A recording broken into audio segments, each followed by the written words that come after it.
Eto na nga mga chong, marami tayong basketball updates. Coach Tim Cone, malaki ang tiwala kay RJ Abarrientos. Tinawag pa na magiging best point guard of all time. Plano nga ba talagang idagdag sa Gilas Pilipinas lineup? More than 31 years ago, nang kuhanin noon ni Coach Tim Cone ang isang playmaker at eventually naging kanyang ace player na si Johnny Abarrientos sa Alaska Aces. At ngayon na nasa Barangay Ginebra na, si Coach Tim Cone ay nakakuha na naman ito ng isang Abarrientos. This time ay yung former FEU Tamaraw standout na si RJ Abarrientos. Ay nga mismo kay Coach Tim Cone sa kanyang naging latest interview ay hindi nga raw naging madali ang kanilang desisyon. Napakaraming nga raw talented player na nagpa-draft ngayong taon. Pag-aamin pa nga ni Coach Tim Cone ay iba-iba raw yung gusto ng Ginebra coaching staff. May gustong kumuha ng isang elite na point guard, may isang shooter, yung iba naman big man ang gustong kuhanin. At napagdesisyonan nga raw nila na si RJ Abarrientos ang kanilang kuhanin dahil malaki raw ang potensyal nito na maging elite o transcendental player. Kaya naman, mahirap nga raw mag-pass up kay RJ Abarrientos. Sa mga hindi nakakalam, ay ang transcendental player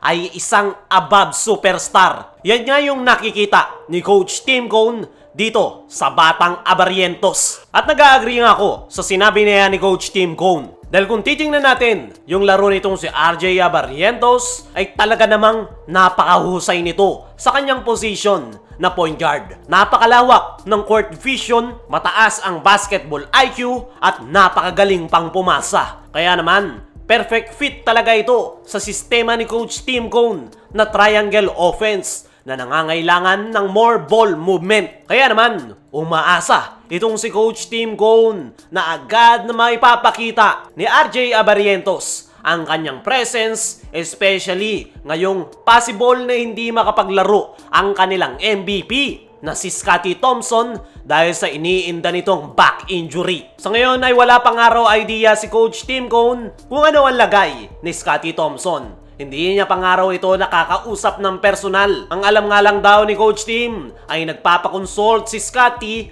para sa kanyang rehab. Ang back injury nga daw talaga ang pinakamahirap sa lahat ng injuries dahil kailangan daw talaga nito ng panahon para gumaling. Ang last resort o option nga raw ni Scottie Thompson kapag hindi pa rin bumuti ang kanyang back injury ay surgery. Pero umaasa si Coach Tim na magiging okay ng lagay ni Scottie Thompson. At looking forward nga raw si Coach Tim sa magiging tandem ni RJ Abarrientos at Scottie Thompson. Nabanggit nga ni Coach Tim Cone na effective at mas maganda raw ang nilalaro noon ni Scottie Thompson kasabay ni L.A. Tenorio. Noong nawala nga raw si L.A. Tenorio ay napilitan si Scottie na magbago ng role which is maging solid point guard. Pero ngayon nga raw na meron ng RJ Abarrientos ang Barangay Ginebra ay babalik na raw si Scottie sa kanyang natural position na pagiging combo guard. At excited nga raw si Coach Tim na makitang magsabay itong si RJ Abarrientos at Scottie Thompson dahil panigurado raw na mas magiging energetic ang kanyang koponan. Para sa akin mga chong, hindi lang Barangay Ginebra ang magbe-benefit sa pagkakakuha nila dito kay RJ Abarrientos. Dalawa nga ang purpose ni Coach Tim kung bakit niya kinuha ang nasabing gwardya. Possible at napakalaki talaga ng chance na ipapasok ito ni Coach Tim Cone sa ating national team na Gilas Pilipinas dahil kulang rin tayo dyan ng isang solid na point guard. Sa ngayon ay hindi pa sigurado na ipapasok ito ni Coach Tim sa ating national team.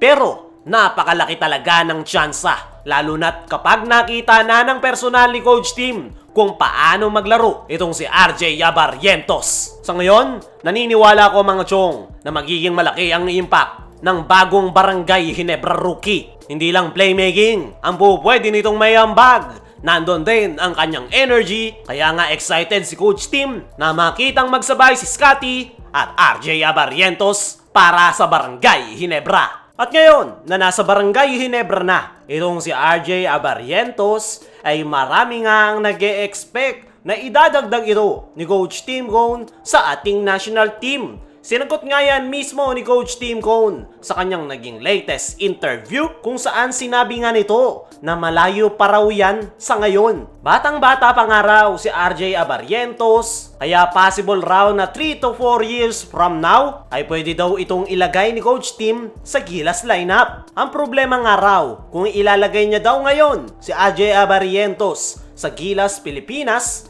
ay merong mawawala sa lineup. Pero kahit na ganoon, ay kinukonsider ni Coach Tim Cone na mapasama sa Gilas Pilipinas lineup si RJ Abarrientos dahil maglalaro na nga daw ito sa kanyang kupunan na Barangay Ginebra next season kung saan triangle offense ang kanilang ginagamit, which is same system ng ginagamit ni Coach Tim Cone para sa Gilas Pilipinas. Ayon pa rin kay Coach Tim Cone, ay familiarity nga raw sa triangle offense ang dahilan kung bakit niya ipinasok sa lineup si Japet Aguilar sa Olympic Qualifying Tournament. Kaya kapag nakuha na raw ni RJ Abarrientos ang kanyang sistema na triangle offense, ay possible raw na i-consider niya ito na ipasok bilang main point guard. Pero sa ngayon nga raw mga chong ay magi-stick si Coach Tim Cone sa kanyang 12-man Gilas pool. Para sa akin mga chong ay mukhang susubukan muna ni Coach Tim Cone